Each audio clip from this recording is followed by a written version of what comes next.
When Steve Hansen lauds the detective work of Eddie Jones, it can be considered high praise indeed, bearing in mind the New Zealander's previous career as a police officer. He struggled to keep a straight face when discussing the dossiers Jones has instructed his 15 Lions to compile on the All Blacks. "Everyone's got dossiers, it just depends what label you've got on them," but New Zealand's coach acknowledged his rival's recent analysis of the All Blacks and pointedly resisted throwing any of the grenades he was happy to dispatch in Warren Gatland's direction during the Lions tour. Perhaps it is precisely because there is no showdown between England and the All Blacks this autumn, but in the absence of any need for pre-match verbals, both sides have taken to killing each other with kindness. Jones was at it last week, praising how New Zealand have been so clever in experimenting since the Lions tour, and on Thursday Hansen returned the compliment.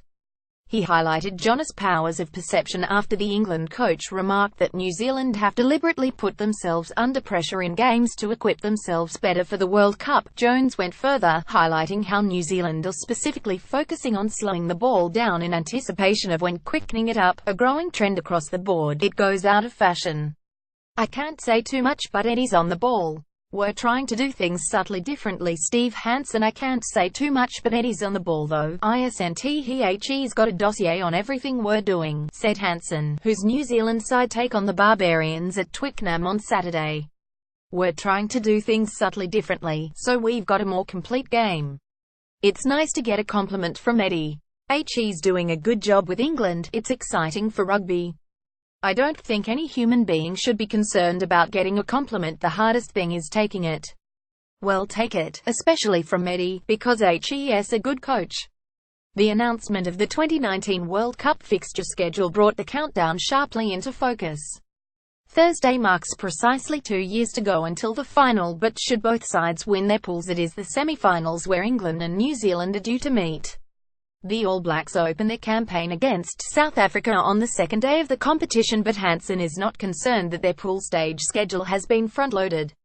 "I half expected it. It's a good way to start the tournament," he said. "I don't know whether we like it or not, but that's what we're doing. The tournament wants to get off to a bang. It was either going to be us, or France v England. It looks like we drew the marble, so get on with it. We're coming along nicely. We've got some stuff to tidy up. We've deliberately tried to do some stuff and deliberately tried not to do some stuff. We probably haven't played our complete game, so you can't grow something if you don't look at it and try to grow it." The All Blacks face a Barbarians side containing 10 New Zealanders, while Hansen has named a team with a few notable omissions, including Sonny Bill Williams and Kieran Reid. Instead, Beauden Barrett captains a side with a handful of rookies such as Ngani Laumape, David Havili and Sita Tamanaivalu, given a chance to begin a tour that, according to Hansen, did not call for another test match, a reference to the Rugby Football Union's failed attempts to belatedly arrange an England v New Zealand fixture for this weekend instead. To say Jones, who has won 19 of his 20 matches in charge of England, has Hansen running scared would be pushing it. "This game suits us. We didn't need another test match," he said. "It's a chance to hand some opportunities to some young and inexperienced players. I know everyone's excited about playing them next year, November 2018, as they are about playing us." For the Barbarians, the most notable name on the team sheet is Julian Savea, who has 46 tries in 54 test appearances but is out of favour with the All Blacks after an indifferent performance in the third Lions test. On Saturday he gets the perfect opportunity to give a reminder of his talents and the unique experience of squaring off against his brother, Artie. "It's about him enjoying his rugby and getting in a good headspace about that," Hansen said. "He's been a very good test player. You don't play that many tests unless you're a good player.